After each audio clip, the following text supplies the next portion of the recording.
Yo, what is up guys, it's Hyecross, and in this video, we're just gonna have a little quick chat on the EndgameGear OP1 8K, and I'm basically just gonna be giving my final thoughts, because about 3 months ago, I put out a video, which was like the OP1 8K review, and it's just my initial thoughts. I tested it for about like a couple weeks before making that video, and of course, it was, recency bias, initial thoughts. And a lot of people have actually been coming into my YouTube streams and my Twitch streams asking what happened to your OP1 8K. I just bought this mouse. I want to know if you still recommend it after constant use. So in this video, I'll just be giving my final thoughts and giving my final recommendations. Would I recommend this mouse for Fortnite specifically, or is this mouse just not a good mouse for Fortnite at all? And so we'll just go one by one on some of the reasons why I switched off of this mouse. The very first reason is the mouse shape. So as you guys can see, this mouse is definitely a claw grip mouse. It is meant for claw grip users, maybe even fingertip users. I'm a palm grip user, okay? So I've tried other mice. I've tried using claw grip on other mice. Personally, I always play my best with a palm grip mouse, ones that have a taller hump and everything like that. This mouse just has a large hump in the back, but then slopes down very steep to the front, making it an ideal mouse for claw grip users. So me being a palm grip user, it did not flow well with me. It took me a while to try to get used to it. It definitely was hard to completely switch up my grip style on the mouse. So that was kind of like the first thing that kind of threw me off. The next thing I want to talk about, and this is probably the biggest con with the whole mouse, it's actually the scroll wheel. And this was actually something that kind of caught me off guard. I never expected the scroll wheel to be the main problem with this mouse, but it ended up being the main problem. So I don't know if you guys can tell, but the scroll wheel is very deep into the mouse. It barely pokes out, which means that if you guys constantly rely on your scroll wheel, especially like me, I use scroll wheel reset. If you guys are constantly playing and then you go over to scroll wheel constantly like this, what I was actually doing, since the scroll wheel is built so deep in the mouse, my finger would glide right over the scroll wheel and I would completely miss it. And that's because I'm so used to mice like the Viper V3 Pro, for example. Do you see the difference, how it pops out of the mouse a lot more than the OP1 8K? It's so much easier for me to switch my finger over to the scroll wheel and then I could spam reset. With this mouse, it made it incredibly hard, and I did mention that in my initial OP1 8K review, and I honestly hope that you just had to break it in a little bit, and it would eventually become looser over time and more fluid. However, it's still staying extremely stiff, and it's hard to scroll wheel and spam reset. The amount of times that I messed up my scroll wheel reset and died in game because of it, it started to get me really annoyed, and I just couldn't adjust to the stiff scroll wheel and how it's built so deep into the mouse. So I was not a fan of that. And if you guys do use scroll wheel as like a main component of your gameplay, and that's like a main button you use, I strongly advise against purchasing this mouse. I don't think that this mouse is going to be for you. It at least did not work well with me. And now a third component of the mouse that kind of swayed me off of it is actually the clicks. So the mouse does use those Kale GX mechanical switches.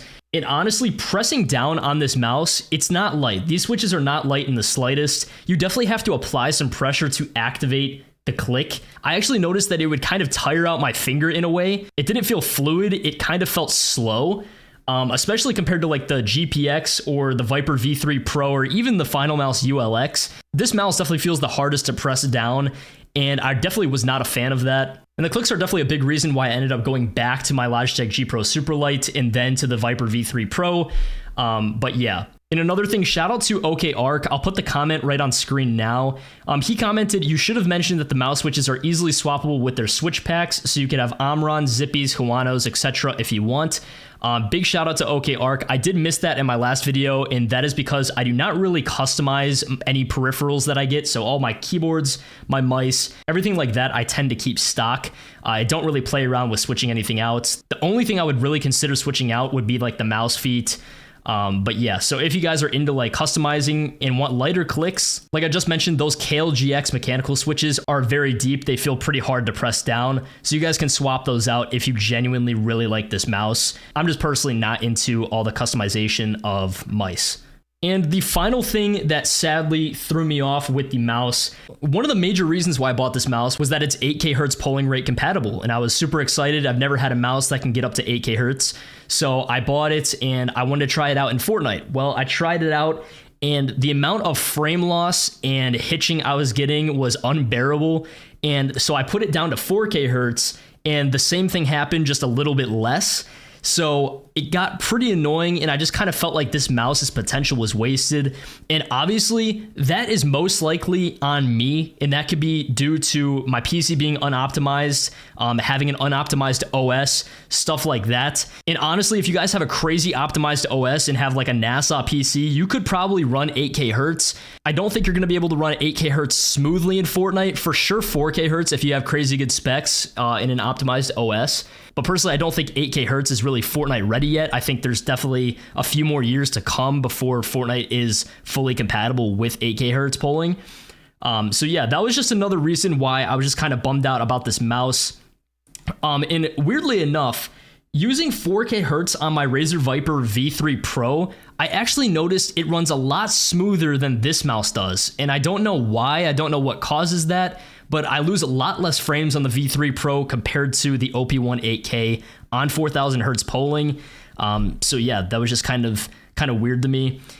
So yeah, other than those four things, those are just kind of the four main things that threw me off about this mouse. The cable never really got in my way. It's a light cable. It feels awesome. Make sure you guys cop a mouse bungee if you guys are interested in picking up a wired mouse or this mouse. The mouse bungee is definitely going to help lift that cable up. So it's not just dragging all over your desk. It's going to keep it in a standstill position. So very, very helpful. It definitely helped me out a great bit.